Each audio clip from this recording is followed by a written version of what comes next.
이번 축구계의 이슈는 마치 드라마틱한 영화의 한 장면을 연상시키는 예기치 못한 전개로 가득 찼습니다. 우리의 축구 역사에서 중요한 역할을 했던 김판곤이 화려하게 장면에 복귀하며 한국 축구의 새로운 장을 열었죠. 이영표의 기발한 주도하에 축구협회는 예상치 못한 상황에 직면하게 됩니다. 현재 황선홍 감독이 임시적으로 소방수 역할을 맡아 오는 6월까지 대표팀의 안정을 도모하고 있습니다. 그의 첫 도전은 3월 21일 태국과의 월드컵 예선전이 될 예정입니다. 당초 박항서 감독이 임시 사령탑을 맡을 것이라는 예상이 지배적이었으나 정혜성 축협위원장은 황 감독의 선임 배경으로 그의 축구협회 소속 지도자로서의 경험과 황저우 아시안게임에서의 금메달 등 빛나는 성과를 들었습니다. 그러나 황선홍 감독은 현재 23세 이하 대표팀의 지휘봉을 잡고 있기 때문에 이번 여름 파리 올림픽 본선 준비에 영향을 미칠 수 있는 상황입니다. 이에 시간적 여유가 있는 박항서 감독에게 월드컵 예선을 맡기고자 했던 계획은 박 감독의 탁월한 리더십을 통해 팀 내 분위기를 진정시키려는 의도였습니다. 하지만 축협은 황 감독의 바쁜 일정에도 불구하고 그를 선임하기로 결정했는데 이는 황 감독이 이미 U-13 대표팀을 맡고 있어 상대적으로 박 감독보다 운영이 수월할 것이라는 계산에서 비롯된 것으로 보입니다. 이러한 전략은 축협의 미스 판단으로 이어지며 축구계의 새로운 논란의 여지를 제공했습니다. 황선홍 감독이 김판곤을 자신의 후임으로 지목한 것은 축구계에 예상치 못한 전환점을 마련했습니다. 이러한 결정은 황 감독이 두 개의 대표팀을 동시에 이끌면서 축협의 제약을 기꺼이 수용한 배경과 맞물려 축구협회 내부에서는 완전히 뜻밖의 시나리오로 받아들여졌습니다. 이 소식은 축구계에 커다란 파장을 일으키며 상황을 자세히 들여다보면 마치 첩보 영화 속 한 장면 같은 치밀한 전략과 준비의 결과임을 알 수 있습니다. 황 감독은 겉으로 보기에는 축협의 지시에 순응하는 듯 했지만 실제로는 축구협회 내 개혁을 조용히 그러나 결연히 추진해 왔습니다. 이러한 배경 정보는 축구 팬들에게도 큰 반전을 선사했죠. 황 감독의 첫 공개적인 움직임은 다소 보수적인 입장에서 시작됐습니다. 그는 대표팀을 잘 이끌어 월드컵 예선에서 좋은 성적을 거두겠다며 현재 한국 축구에 대한 우려를 덜어드리고자 최선을 다하겠다. 대표팀의 많은 성원과 변함없는 응원을 부탁드린다고 매우 전통적인 어조로 언론과의 첫 인터뷰를 마쳤습니다. 하지만 시간이 흐르면서 황 감독은 자신의 발언 수위를 점점 높여갔습니다. 그는 축협과의 긴밀한 협조를 강조하면서도 자신만의 강한 의지와 축구 대표팀에 대한 깊은 애정을 드러내기 시작했습니다. 이러한 변화는 많은 이들에게 황 감독이 단순히 축협의 지시에 따르는 인물이 아니라 한국 축구의 미래를 위해 진정으로 노력하는 지도자임을 보여주었습니다. 황선홍 감독의 결정에는 많은 고민과 불확실성이 동반되었습니다. 그는 축구협회의 요청에 처음에는 매우 주저했습니다. 그러나 결국 어려운 시기에 한국 축구에 조금이나마 기여하고자 하는 마음에서 결단을 내렸죠. 그는 현재의 방식에서 탈피해 한국 축구가 올바른 방향으로 나아갈 수 있는 새롭고 대담한 방법을 모색할 것이라고 밝혔습니다. 그의 말은 구체적인 계획을 공개하지는 않았지만 변화를 위한 강한 의지를 내비쳤습니다. 황 감독은 자신에게 주어진 짧은 기간 동안 월드컵 예선을 위해 급진적인 결정을 내려야 한다고 느꼈습니다. 그의 목표는 명확했습니다. 단기간 내에 성과를 내어 후임 감독에게 좋은 출발점을 제공하는 것이었죠. 이 과정에서 황 감독은 축구계의 이목을 집중시켰고 그의 초기 인터뷰 때보다 훨씬 더 단호하고 결연한 태도로 대중 앞에 섰습니다. 하지만 황 감독의 입장에서는 대표팀 감독이라는 자리가 결코 쉽지 않은 도전이었습니다. 오직 태국과의 경기만을 앞두고 있었고 이 경기에서 승리한다 해도 큰 이득이 없음을 알고 있었습니다. 만약 패배한다면 그의 커리어에 큰 타격을 줄 수 있었죠.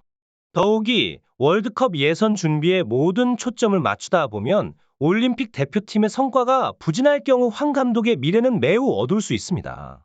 일부는 황 감독이 이러한 어려운 시기에 팀을 도운 것만으로도 축협으로부터 인정을 받고 앞으로의 혜택을 기대할 수 있지 않을까 생각할 수도 있습니다. 그러나 축구협회의 복잡한 내부 정치와 변덕스러운 태도를 고려할 때 이러한 기대가 현실이 될지는 미지수입니다. 토사구팽, 즉 필요할 때만 이용하고 버릴 줄 아는 이 전략은 축구협회의 행태를 상징하는 말로 자리 잡았습니다. 이러한 배경 아래 수많은 축구 레전드들이 무리한 비난의 화살을 맞으며 축구협회는 이들로부터 자신을 교묘하게 보호해왔습니다. 이 중에서도 안정환은 드물게 축구협회에 대한 공개적인 불만을 표출한 인물입니다. 그는 홍명보 감독의 사례를 거론하며 축협에 대한 깊은 분노를 표현했습니다. 대부분의 축구 선수들이 선수 생활을 마친 후 지도자의 길을 걷는 것이 일반적인 경로였기에 축협에 대한 불만이 있어도 쉽게 표현하기 어려운 환경이었습니다. 그러나 안정환은 축구 지도자가 아닌 방송인의 길을 택하며 큰 성공을 거두었습니다. 이로 인해 그는 축협의 눈치를 보지 않고 자신의 의견을 자유롭게 표현할 수 있는 위치에 올랐습니다. 그는 특히 자신이 존경하는 홍명보를 예로 들며 축협을 비판했습니다. 안정환은 홍명보 형과 나는 2014년 브라질 월드컵 이후 함께 지도자의 길을 걷기로 약속했었다. 홍명보는 2012년 런던 올림픽에서 역사상 처음으로 동메달을 획득하며 큰 성공을 거두었다. 그의 짧은 감독 경력에도 불구하고 나는 그가 가장 높은 전술 지도력을 가진 선배라고 생각했다라고 회상했습니다. 이러한 경험은 안정환에게 큰 영감을 주었고 그 역시 한국 축구의 발전에 기여하고자 하는 열망을 갖게 만들었습니다. 안정환의 이러한 발언은 축구협회의 운영 방식에 대한 심각한 질문을 제기합니다. 축구협회가 정말로 한국 축구의 발전을 위해 최선을 다하고 있는지 아니면 단기적 성공과 자신들의 보호만을 추구하는지에 대한 의문입니다. 2014년 월드컵에서 홍명보 감독의 부진은 충격적이었고 이 일련의 사건들을 가까이에서 지켜본 이들은 깊은 배신감과 분노를 느꼈습니다. 감독으로서 결과에 대한 책임은 불가피하지만 그 책임을 질 수 있는 선택권이 제대로 주어지지 않았을 때의 상황은 전혀 다릅니다.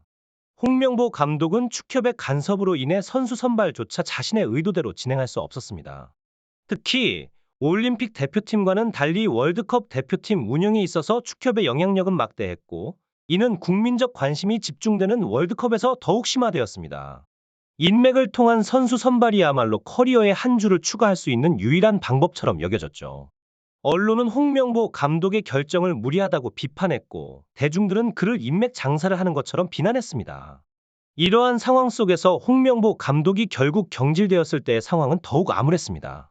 그는 술자리에서 자신의 심경을 토로하며 대한민국이 나를 버렸다고 말하며 크게 오열했습니다. 한국 축구계의 상징이자 리더였던 그의 이러한 모습은 참으로 안타까웠습니다. 이 모든 과정을 지켜본 후 나는 이런 축협의 행태가 과거부터 현재까지 계속되고 있다는 사실에 깊은 실망을 느꼈습니다. 후배들이 선배들의 길을 보며 미래를 그릴 때 나도 홍명보처럼 되지 않을까 하는 걱정이 들었습니다. 이러한 이유로 지도자의 길을 포기하고 방송에 더 집중하기로 결정한 것입니다. 이는 축협에 대한 불신과 홍명보에 대한 안타까움을 동시에 드러내는 순간이었습니다. 이러한 경험은 한국 축구계에 더욱 긍정적인 변화가 필요함을 강하게 시사합니다. 안정환과 마찬가지로 황선홍 역시 이번 사태를 통해 축협에 대한 신뢰를 잃었을 것입니다. 황선홍과 홍명보는 40년에 걸친 깊은 우정을 나눈 사이지만 경쟁적인 관계에서도 서로를 동반자로 여겨왔습니다. 황선홍이 자신의 경력을 돌아보며 고백했듯 홍명보는 지도자로서의 길을 걸으며 항상 한 걸음 앞서 나갔습니다. 홍명보가 국가대표팀과 올림픽 대표팀의 감독으로 큰 성공을 거둔 것에 비해 황선홍은 프로팀의 2군 코치에서 출발해 서서히 자신의 길을 개척해 나갔죠. 홍명보의 성공은 황선홍에게 큰 자극이 되었고 그는 자신을 홍명보의 라이벌로 여기기보다는 배워야 할 대상으로 여겼습니다. 그러나 황선홍도 K리그에서의 뛰어난 성적을 바탕으로 국가대표팀에 합류하며 자신만의 길을 걷기 시작했습니다. 특히 이강인 선수와 관련된 사건에서 황선홍은 깊은 책임감을 느꼈습니다. 이강인의 재능을 높이 평가해 아시안게임에서 중요한 역할을 맡긴 그는 선수로서뿐만 아니라 감독과 대선배로서 이강인의 발전과 경력에 큰 영향을 미쳤습니다.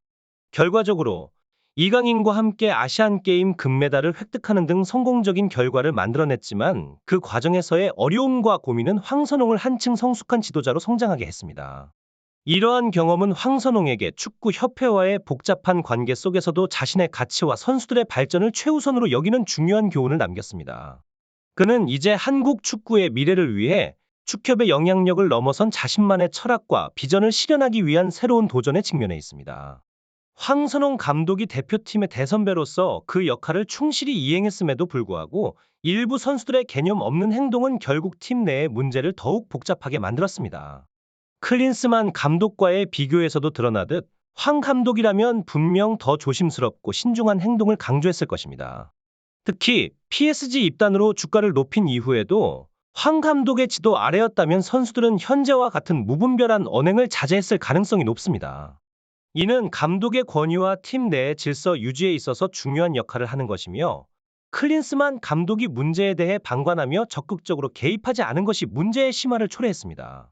이러한 상황에서 손흥민이 직접 나서 문제를 해결하려 했으나 이는 후배들에게 수모를 당하는 결과를 낳았습니다. 팀 내에서 감독의 권위가 존중받지 못하고 심지어 PSG의 주전 선수까지 되었다는 사실이 손흥민을 우습게 본 원인이 되었습니다. 이에 이영표는 황 감독의 책임을 지적하며 대표팀의 분위기를 신속하게 수습하기 위한 조치를 취했습니다. 그리고 그 해결책으로 선택된 것이 바로 말레이시아에서 기적을 이루고 있는 김판곤 카드였습니다. 이는 대표팀 내에서의 하극상 재발 방지와 함께 팀 분위기를 새롭게 재정립하기 위한 결단이었습니다. 김판곤의 참여는 팀 내에서 새로운 바람을 불러일으키며 감독과 선수 간의 상호 존중 및 협력의 중요성을 다시 한번 강조하는 계기가 되었습니다. 김판곤은 말레이시아에서의 활약을 통해 국내외 축구 팬들의 시선을 한몸에 받으며 주목할 만한 성과를 이루어냈습니다. 그러나 그의 업적은 해외에서의 성공에 국한된 것이 아니라 이미 한국 축구계 내에서도 최고의 행정가로서의 명성을 확립한 상태였습니다. 특히 2022 월드컵에서의 성공적인 16강 진출은 김판곤이 벤투 감독을 선임하고 끝까지 지지한 결정의 결과물로 그의 탁월한 판단력과 리더십을 증명하는 사례로 평가받고 있습니다. 벤투 감독이 이강인의 인성 문제를 예측하고 강한 고집으로 그를 배제한 결정도 김판곤의 신뢰와 지원 속에서 이루어진 것입니다. 이러한 결정들이 없었다면 한국이 2022 월드컵에서 16강에 오를 수 있었을지에 대한 의문은 여전히 많은 이들의 머릿속에서 되뇌이고 있습니다. 그러나 축협 내의 권력 다툼이 격화되는 과정 속에서 김판곤이 회의감을 느끼고 결국 자리에서 물러남으로써 한국 축구는 그의 이탈 이후 단기간 내에 논란에 휩싸이며 암흑기로 접어들고 말았습니다. 김판곤 감독의 탁월한 리더십과 전략은 국제 축구계에서도 명성을 떨치고 있으며 그가 손을 뗀 프로젝트는 예외 없이 성공의 길을 걷고 있습니다.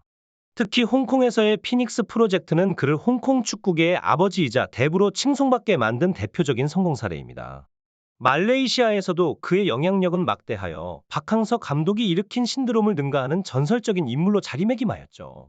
이러한 김 감독에 대한 존경심을 바탕으로 황 감독은 언론을 통해 파격적인 발언을 했습니다. 한국 축구의 장래와 다가오는 월드컵을 위해 김판곤 감독만한 적임자가 없다고 주장하며 앞으로의 전술과 선수 선발에 있어 김 감독의 지침을 따르겠다는 강한 의지를 표명했습니다. 이러한 황 감독의 선언은 축협 내에 큰 파동을 일으켰으며 단기간에 문제를 해결하고자 했던 축협의 계획에 찬물을 끼얹는 결과를 초래했습니다.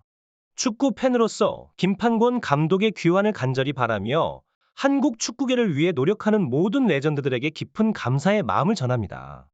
이들의 헌신과 노력이 한국 축구를 더욱 발전시키고 앞으로도 계속될 수 있기를 희망합니다.